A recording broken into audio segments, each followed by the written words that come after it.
Et si la plus grande vérité de ta vie, celle qui pourrait tout changer, était cachée non pas dans les étoiles ou dans les livres sacrés, mais dans le creux de la main de la personne que tu aimes le plus? Qu'est-ce que tu ferais si tu apprenais que le refuge que tu as construit est en réalité une cage dorée? Bienvenue là où les histoires africaines deviennent ton miroir. Ici, nous n'écoutons pas seulement des contes, nous nous écoutons nous-mêmes à travers eux. C'est un espace pour que ton âme respire. Aujourd'hui, je te raconte l'histoire d'Amara, la femme qui pouvait lire l'avenir dans les kauris, mais qui était incapable de voir le mensonge qui grandissait dans sa propre maison. Reste jusqu'à la fin. Avant de plonger, fais un petit geste pour les esprits de nos histoires. Like et abonne-toi. Les ancêtres regardent. Le village de Kurnala, baigné dans une lumière ocre, où l'odeur de la terre chaude après la pluie se mêle au parfum du turaï, c'est là que vit Amara. Quand tu la vois, tu ne vois pas une voyante mystique drapée de mystère. Non. Tu vois une femme dont le rire ressemble au son des bracelets qui s'entrechoquent, dont les mains, bien que puissantes, sont souvent couvertes de farine, parce qu'elle aime pétrir le pain pour son mari, Kofi. Amara a ton défaut, ou peut-être le mien. Elle aime trop. Son amour pour Kofi n'est pas une simple affection, c'est une religion. Il est son soleil, son baobab, l'ombre sous laquelle elle se repose. Chaque matin, quand il part pour ses affaires au marché voisin, elle lui prépare son thé avec une précision d'orfèvre. Chaque soir, quand il rentre, elle lit la fatigue sur son visage et sait exactement quel plat, quelle parole apaisera son âme. C'est un amour total, un amour qui remplit chaque recoin de leur case, une forteresse qu'elle pense imprenable. Mais Amara a un don. Un don qui lui vient de sa grand-mère et de l'arrière-grand-mère avant elle. Sur une natte usée par le temps, elle jette les kauris. Et les kauris ne mentent jamais. Pour les voisins, les amis, les inconnus, ils parlent. Ils révèlent les récoltes futures, les amours naissantes, les maladies cachées. Amara est le vaisseau, la traductrice de ce langage sacré. Elle a sauvé des mariages, prédit des sécheresses, retrouvé des enfants perdus. Sa réputation est aussi solide que le bois d'un iroko. Un matin, alors que le soleil se levait à peine, elle décide de faire une lecture pour elle-même. C'est rare. Elle n'aime pas tourner son don vers l'intérieur, c'est comme essayer de voir son propre dos. Mais une anxiété sourde, une petite chose rampante, la dérange depuis quelques jours. Elle secoue les coquillages dans ses mains, leurs sons comme des os secs, et les lance sur la natte. Son souffle se coupe. Le message est clair. Brutal. Le plus grand danger ne viendra pas de la brousse, mais du cœur de ta maison. Elle fronce les sourcils. Le cœur de sa maison? Elle pense immédiatement à une maladie, à un accident, à un esprit malveillant qui pourrait s'attaquer à Kofi. Jamais, pas une seule seconde, elle n'imagine que le danger est le cœur de sa maison. Elle balaie les kauris d'un geste rageur. Non, se dit-elle, il se trompe aujourd'hui. Elle se lève, secoue sa peur comme de la poussière sur un pagne et va préparer le thé de Kofi. Il se réveille, l'embrasse avec une tendresse qui semble si réelle, si pure. Il lui parle de ses projets, d'un nouveau partenariat qui pourrait leur apporter la prospérité. Il la regarde avec des yeux qui, pour elle, contiennent l'univers entier. Comment un tel amour pourrait-il abriter un danger? C'est impossible. Elle choisit de croire l'homme, pas les coquillages. C'est sa première erreur. Elle range la natte, et avec elle, la vérité. Elle ne sait pas encore que cette vérité, une fois ignorée, ne disparaît pas. Elle fermente. Elle grandit dans l'ombre, se nourrit de silence et d'aveuglement volontaire, attendant son heure pour dévorer la lumière. Quelques semaines passent. La vie reprend son cours, douce et prévisible. Amara a presque oublié la prophétie inquiétante. Presque. Puis, un après-midi, alors qu'un vent chaud et lourd annonce la saison des pluies, une jeune femme nommée Fanta arrive devant sa case. Tu peux voir la panique dans ses yeux, cette panique pure que seule une mère peut connaître. Elle porte son fils, un petit garçon de 3 ans, qui brûle de fièvre. Les guérisseurs ont tout essayé, rien n'y fait. Fanta est son dernier espoir. Amara l'installe, lui offre de l'eau, sa voix est un baume. N'aie pas peur, ma sœur. Voyons ce que les ancêtres ont à nous dire. Elle déplie sa natte. Le tintement des kauris qui s'entrechoquent semble plus lourd que d'habitude. Elle les lance. Ils roulent et s'immobilisent dans une configuration qu'Amara n'aime pas. Une ligne brisée, le chaos. Et au centre, un kauri solitaire tourné vers le bas. La bouche de la mort. Mais ce n'est pas une fatalité. Autour, d'autres coquillages racontent une histoire plus complexe, une histoire de mensonge. « Ton enfant n'est pas malade à cause d'un esprit », dit Tamara lentement, choisissant ses mots. « Il y a une ombre sur lui, une ombre portée par un mensonge. Un secret puissant lié à un homme empoisonne la racine de sa vie. » Fanta se met à pleurer. « Un homme ? Mon mari est mort il y a 2 ans, Amara. Je suis seule. » Amara sent une vague de compassion immense. C'est l'amour pour son prochain qui la guide. Mais en même temps, une peur glaciale lui serre le cœur. La description de l'ombre, la sensation de duplicité, c'est familier. C'est la même sensation qu'elle avait eue lors de sa propre lecture. L'enjeu est énorme. La vie de ce petit et la confiance que cette mère place en elle. Elle décide d'agir. « Nous allons purifier ta maison et ton enfant. La vérité finira par sortir. » Elle se souvient d'un proverbe que sa grand-mère lui répétait. « Le mensonge prend l'ascenseur, mais la vérité prend l'escalier. Elle arrive toujours, même si elle est plus lente. » Amara passe les 3 jours suivants à accomplir des rituels. Elle brûle des herbes sacrées, murmure des prières anciennes et baigne l'enfant dans des décoctions purifiantes. Et un miracle semble se produire. La fièvre tombe. Le garçon recommence à sourire, à manger un peu. Fanta, submergée de gratitude, couvre Amara de bénédictions. C'est une victoire. Une fausse victoire. Ce soir-là, pour célébrer, Kofi rentre avec un magnifique collier de perles pour Amara. C'est inhabituel. Il est généreux, mais rarement aussi extravagant. « Pour ma femme magnifique, la guérisseuse la plus puissante du pays », dit-il en le lui passant autour du cou. « J'ai conclu mon affaire. Nous allons être riches, mon amour. » Amara se sent flotter. La prophétie était fausse. Elle a vaincu l'ombre. Son mari l'aime et réussit. Tout va bien. Elle s'endort dans ses bras, apaisée, le bruit des perles contre sa peau comme une douce musique. Elle ne voit pas le soulagement dans les yeux de Kofi. Un soulagement qui n'est pas celui d'un mari prière, mais celui d'un homme qui vient d'échapper de justesse à quelque chose. Le mensonge n'a pas été vaincu. Il s'est simplement caché un peu plus profondément, protégé par un collier de perles et un baiser. Le calme ne dura pas. Un village, vois-tu, est un corps vivant. Et quand une partie est malade, le corps entier le sent. Une semaine plus tard, c'est le chef du village en personne, le vieux Baboucar, qui vient la voir. Son visage, habituellement serein, est un masque d'inquiétude. Il s'assoit lourdement sur le tabouret. « Amara, nous avons un problème. L'argent que nous avons collecté pour le nouveau puits a disparu. » Le cœur d'Amara rate un battement. C'était l'effort de toute la communauté, des mois de sacrifices pour s'assurer que personne ne manquerait d'eau à la saison sèche. « Qui gardait la cache ?» demande-t-elle, même si elle redoute la réponse. « C'est Kofi qui s'en chargeait », répond Baboucar. « C'est notre homme le plus fiable, le plus intelligent pour les affaires. Il dit qu'il a été volé au marché, mais il n'y a pas de témoin, personne n'a rien vu. » Le sol semble se dérober sous les pieds d'Amara. « Non », dit-elle fermement, plus pour se convaincre elle-même que pour convaincre le vieil homme. « Kofi est honnête. Faisons une lecture. » La peur est une boule froide dans son ventre, mais elle se doit de protéger l'honneur de son mari, de sa maison. Elle jette les kaoris. La réponse la frappe au visage avec la violence d'une gifle. Les coquillages dessinent l'image d'un homme qui boit à 2 rivières en même temps. Un homme qui a 2 visages, 2 chemins. Un homme qui divise ce qui devrait être un. La duplicité, encore, plus forte, plus claire. Elle se souvient d'un autre proverbe. Celui qui a 2 cases perd son chemin sous la pluie. Elle relève la tête, le regard trouble. L'amour pour sa communauté, pour la survie de son village, se heurte à la peur grandissante que le coupable soit celui qu'elle a juré d'aimer et de protéger. L'enjeu est maintenant l'avenir de tout Kurnala. Elle ment. Pour la première fois de sa vie, elle ment sur ce que disent les kaoris. « Les coquillages sont confus, » dit-elle à Baboucar. « Ils parlent d'une influence extérieure, d'un voleur de passage. Dis au village de ne pas s'inquiéter, l'argent sera retrouvé. » Baboucar repart à moitié rassuré.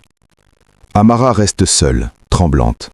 Elle a trahi son don pour protéger son mari. Le soir, elle ne pose aucune question à Kofi. Elle a trop peur de la réponse. Elle fait semblant. Mais le doute est une graine qui a germé. Quelques jours plus tard, en rangeant ses vêtements, elle trouve quelque chose qui ne devrait pas être là. Niché au fond d'une de ses sacoches de voyage, un petit bracelet de cuir tressé, orné d'une seule perle bleue. Ce n'est pas à elle. Ce n'est pas le style de Kofi. C'est un bijou de femme, simple mais distinctif. Quand elle le lui montre, il rit, un rire un peu trop fort. « Ah ça, c'est une vieille cliente qui voulait me remercier pour un conseil commercial. Je l'ai pris pour ne pas la vexer. Je comptais te le donner. » Il le prend et le jette nonchalamment dans un coin. C'est de la pacotille. Elle le regarde. Elle veut le croire. Elle a désespérément besoin de le croire. Alors, elle hoche la tête et sourit. Mais cette nuit-là, elle ne dort pas.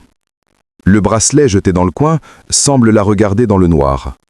La trahison n'est plus une prophétie lointaine. C'est un petit objet en cuir tressé, bien réel, qui respire le mensonge à quelques mètres de son lit. Le point de rupture arrive, comme un orage qui a trop longtemps grondé. Fanta, la mère du petit garçon, revient en courant vers la case d'Amara, hurlant son nom. Son fils est retombé malade, bien plus gravement cette fois.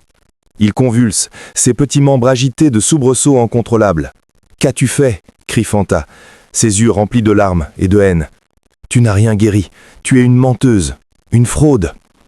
Les voisins sortent de leur case, attirés par les cris. Ils forment un cercle silencieux et accusateur. Les murmures commencent, comme un essaim d'abeilles en colère. Elle a perdu son don. Peut-être qu'elle a pactisé avec de mauvais esprits. Elle nous a menti pour le puits, elle nous ment pour l'enfant. Chaque mot est un poignard dans le cœur d'Amara. Tout ce qu'elle a construit, sa réputation, la confiance des siens, s'effondre en quelques secondes. Humiliée, brisée, elle recule et se réfugie à l'intérieur de sa case, claquant la porte. C'est là qu'elle entre dans son monde intérieur. Et ce monde, c'est ta peur la plus profonde, c'est ma peur la plus profonde. La peur d'être un imposteur. La peur que ton don, ton talent, ce qui te définit ne soit qu'une illusion. La peur d'être impuissant face à la vraie souffrance. La peur de l'échec total, public, irréversible. Amara s'assied sur le sol en terre battue, entourée de ses herbes, de ses gris-gris, de ses outils sacrés qui lui semblent soudain inertes, ridicules. Elle regarde les kaouris sur la natte. Ils sont silencieux, des coquillages vides. Pour la première fois de sa vie, elle ne sent plus la connexion aux ancêtres. Elle est seule, complètement seule. Les larmes coulent, silencieuses et brûlantes. Des larmes pour l'enfant, pour Fanta, pour son village, mais surtout des larmes pour elle-même, pour la femme aveugle qu'elle a été. Elle pleure sur les ruines de sa foi. Non pas sa foi dans les esprits, mais sa foi en Kofi. Elle reste là des heures, peut-être un jour entier. Le temps n'a plus de sens. Puis, une lueur de défi s'allume en elle. Non, elle n'est pas une fraude. Son don est réel. C'est son cœur qui l'a aveuglée.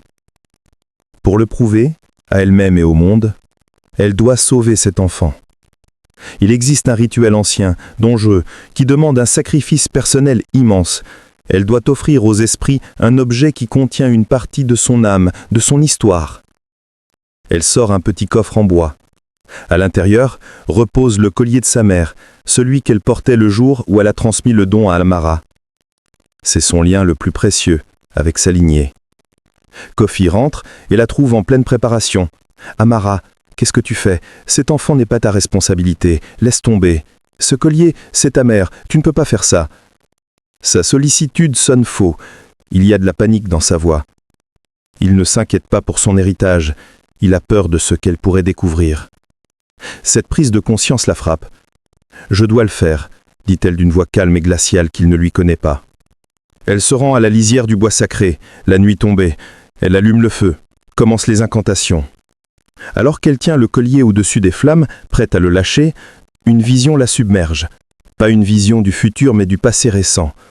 Elle voit Kofi, non pas au marché, mais dans une autre partie du village. Il donne une liasse de billets, l'argent du puits, à une femme. La femme est Fanta. Et au poignet de Fanta, il y a le petit bracelet de cuir tressé avec la perle bleue. Puis, la vision change. Elle voit Kofi et Fanta, ensemble, se disputant à voix basse. Elle voit la tendresse coupable dans le regard de son mari pour le petit garçon malade. Son fils. Le souffle d'Amara se bloque dans sa poitrine. Tout s'emboîte, le mensonge, l'ombre sur l'enfant, l'argent disparu, le bracelet. La maladie de l'enfant n'est pas mystique. C'est le résultat d'un conflit, d'un déséquilibre, d'un secret qui ronge les fondations de 3 vies. Ses mains tremblent, mais elle ne lâche pas le collier. Elle termine le rituel, mais elle ne prie plus pour la guérison magique de l'enfant. Elle prie pour que la vérité, aussi laide soit-elle, éclate enfin. Elle rentre chez elle. La maison semble froide, étrangère. Elle pose les kaoris au centre de la table, et elle attend. Kofi entre dans la case. Il la voit, assise dans la pénombre, le visage fermé, et il sent immédiatement que l'air a changé. L'atmosphère est lourde, électrique. « Alors ?» demande-t-il, essayant de paraître nonchalant. « Le rituel a fonctionné ?»« Le rituel m'a ouvert les yeux, » répond Amara, d'une voix sans inflexion. « Kofi, qui est Fanta pour toi ?» Il se fige. « Fanta ? Une pauvre femme du village ? Je ne la connais pas plus que ça, pourquoi ? Le mensonge est si facile pour lui. C'en est presque impressionnant. Il la sous-estime. Il pense que son amour est une faiblesse qui la rendra toujours stupide. Amara ne crie pas. Elle ne l'accuse pas. Elle fait la seule chose qu'elle sait faire. Elle prend les kaoris dans sa main. C'est un acte d'une intimité et d'une violence extrême, un rituel culturel qu'elle n'accomplit jamais pour un proche, encore moins pour son mari. C'est comme mettre son âme à nu de force. « Assieds-toi », ordonne-t-elle. Il obéit, hypnotisé. Elle secoue les coquillages. Le son n'est plus un murmure, c'est un cri de guerre. Elle les lance sur la table. Ils se dispersent et s'immobilisent. Le motif est sans appel. Un homme au centre, 2 lignes partant de lui, menant à 2 cases, 2 foyers. À côté d'une des cases, l'image de la maladie et du secret. À côté de l'autre, l'image du don trahi. Kofi regarde les kaoris, le visage blême. Il n'y a pas d'échappatoire. Ce n'est pas la parole d'Amara, c'est la parole des ancêtres, étalée devant lui. Amara lève les yeux de la table et le fixe. Son regard n'est plus celui d'une femme amoureuse, mais celui d'une voyante qui voit enfin clair. Dans un souffle rauque, elle prononce une phrase en wolof, la langue de leur enfance, la langue de leur secret partagé. Geriala, wahaldeg.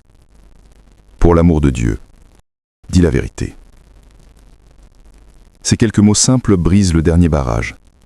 Le visage de Kofi se décompose. La façade de l'homme fort, de l'homme d'affaires, du mari aimant, s'effrite et tombe en poussière. Une larme roule sur sa joue, puis une autre.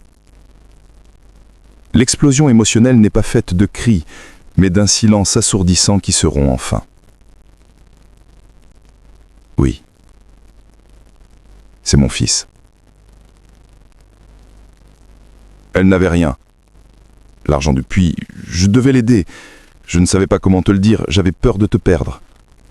La confession est un torrent de boue, mélange de culpabilité, de lâcheté, et peut-être d'un reste d'amour.